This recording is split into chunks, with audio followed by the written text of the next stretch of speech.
टिफिनसाठी आज गवारची भाजी बनवते. तर गवारसोबत मी बटाटा आणि सोयाबीनसुद्धा टाकणार आहे. आणि आता अगोदर मी त्याला धुतलं, कापून घेतलं आणि तेलामध्ये परतून घेतलं. म्हणजे काय मी एकदम डीप फ्राय नाही, पण असं जरासं हाफ फ्राय करतं, म्हणजे असं जरा फ्राय करून घेते, त्याला सॉफ्ट करून घेते. गवार फ्राय केल्यानंतर मग आता मी बटाटा आणि बटाटा थोडा शिजता म्हणजे जरा फ्राय झाला ना अर्धा, तर त्यामध्ये मग सोयाबीन फ्राय करून घेतले. आता हे सगळं काढून घेतलं साईडला. त्याच कढाईमध्ये जे उरलेलं तेल आहे त्यामध्ये जिरा, हिंग आणि लसूण कापून टाकला.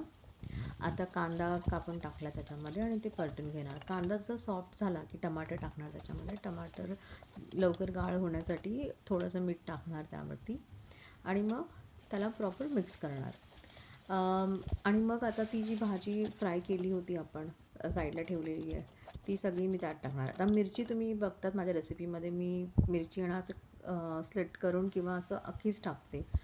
कारण समटाईम्स आपल्याला असं स्पायसी खावंसं वाटतं. कधी-कधी असं वाटतं नको स्पायसी ना, ॲसिडिटीचं कधी फील होतं. तर त्यामुळे मी अख्खीच मिरची टाकते. जेव्हा मूड असेल तेव्हा मी मिरची खाते, नाहीतर मग ती मिरची साईडला काढून टाकायला सोपं होते.